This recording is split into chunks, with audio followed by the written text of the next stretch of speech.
Hey guys, Marten here with the new crypto short update. First, I want to thank you for your feedback.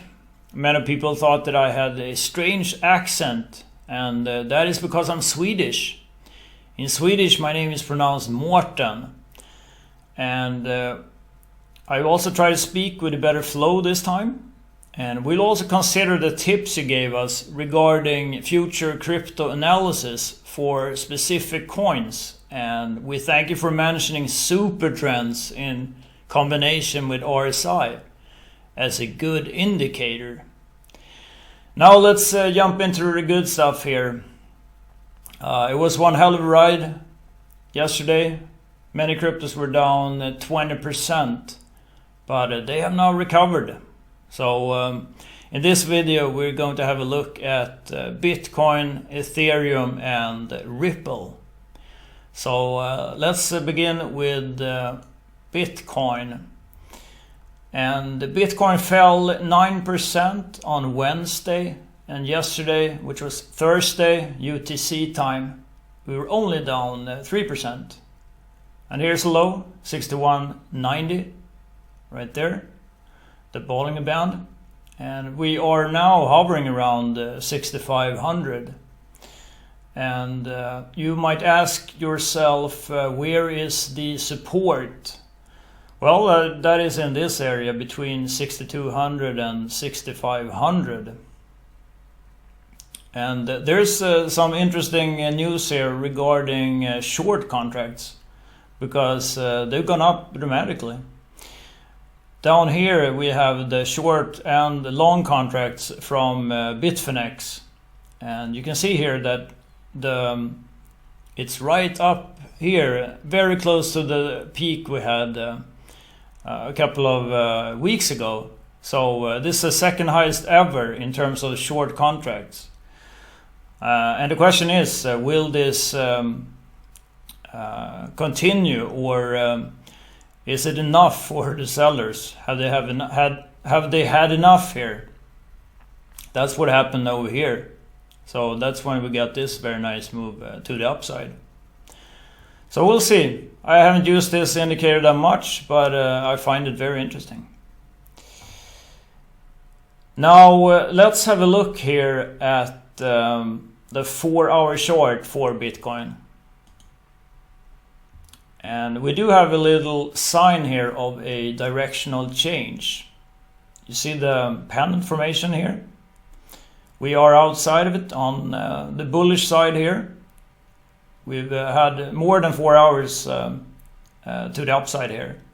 So this could potentially shoot up here to the next fib level, 68.80. You can see that is the resistance over here. But there's a warning, of course. This could fail. And then we'll likely head down here to 61.90 first. And then the next fib level at 5,900. So that is Bitcoin. Does look pretty bullish right now. So follow this closely. Let's look at Ethereum. And here's the daily short. And it does look pretty bearish. Because if you look at this long-term trend line here, that we could continue here and make a low here again, and that would be around 180. Is that where we're headed next? Well, there is another scenario here. It's worth looking at.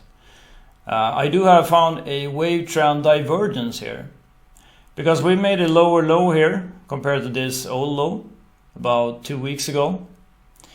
But now when we look at the wave trend here, we had this low here, but now we made a higher low, potentially.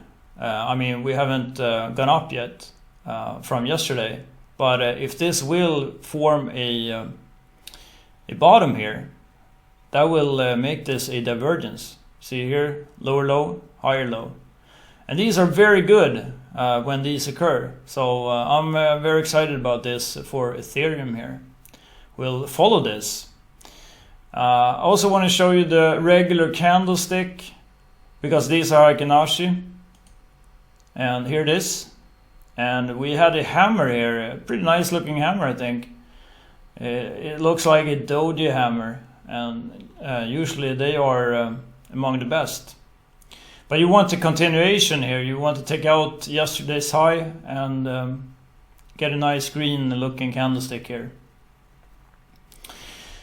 Also here, beware of a bottom besides 180. There's also 200. So I wanted to show you here. If we zoom out, it's over here, because these prices, they always have a tendency to reach the former low. So look out for 200 if things will head south again. But right now it does look pretty good. And finally, we do have Ripple here. And I'm not a fan of Ripple. I mean, it's a banker's coin, right? But it's outperformed all major cryptos. It was up 8%. So very good day for Ripple. And the market has been divided here, and for the first time in a while.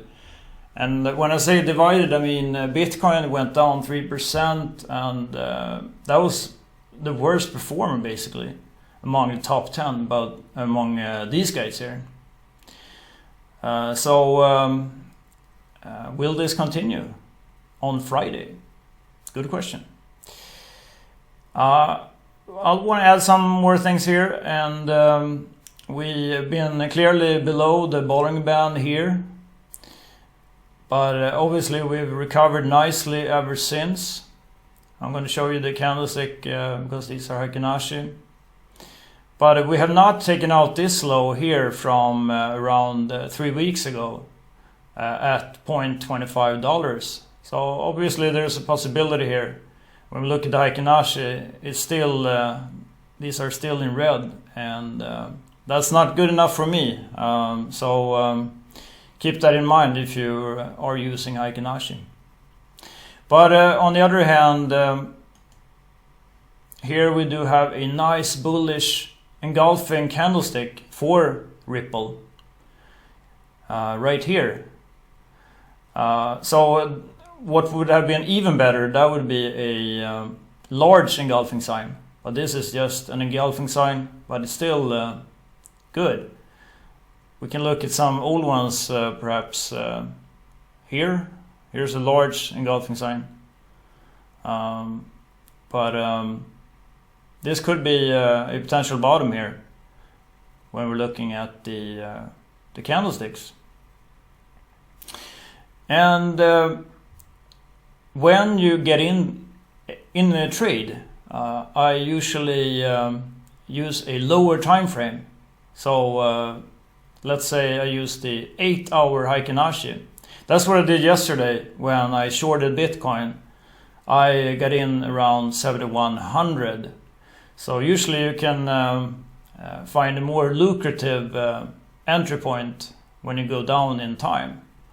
So just keep that in mind. Otherwise, it's great to use daily candlesticks. Of course, it's easier to use higher margin when it comes to profit potential on smaller time frames. By the way, have you found any news regarding Ripple today? I haven't found any, but please give me your comments if there was something happening today, because it went up 8%. And that is all I have for today. I hope you learned something here, and I'll talk to you guys later. Have a good one. Bye.